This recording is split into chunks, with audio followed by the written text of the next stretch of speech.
शिरपुरातील किराणा दुकान फोडी प्रकरणाचा पर्दाफाश, 4 लाखांचा मुद्देमाल जप्त।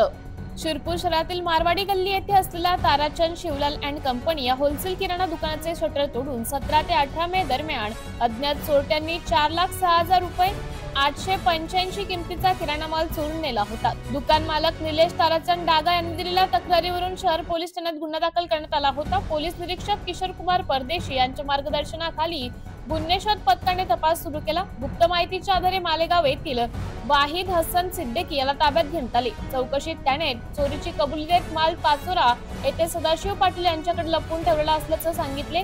पोलीस पथकाने छापा टाकून तेल, डाळी, तांदूळ आदी किराणा माल जप्त केला।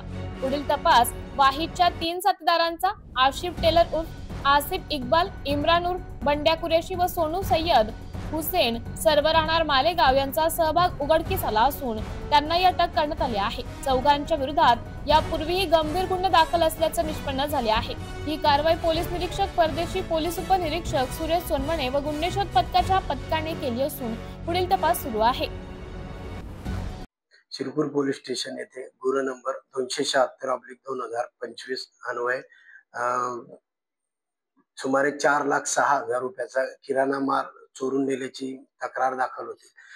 सदर तक्रारीच्या अनुषंगाने माननीय पोलीस अधीक्षक श्री देवरे साहेब, ॲडिशनल एसपी श्री देवरे साहेब, एसडीपीओ श्री गोसाई साहेब यांचे मार्गदर्शनाखाली तपास करून शिरपूर डीबीने मालेगाव येथून आरोपी आसिफ टेलर आणि वाहिद हसन यांना ताब्यात घेऊन त्यांच्याकडून चोरी गेलेला सुमारे 4,06,000 रुपयाचा 100% मुद्देमाल हस्तगत करण्यात आलेला आहे। याच्यापूर्वी आसिफ टेलर याच्यावरती संभाजीनगर आणि इतर ठिकाणी एकूण 8 गुन्हे दाखल आहेत। तसेच आरोपी क्रमांक 2 याच्यावर पण मोहाडी पोलीस स्टेशन जिल्हा धुळे येथे एक गुन्हा दाखल आहे।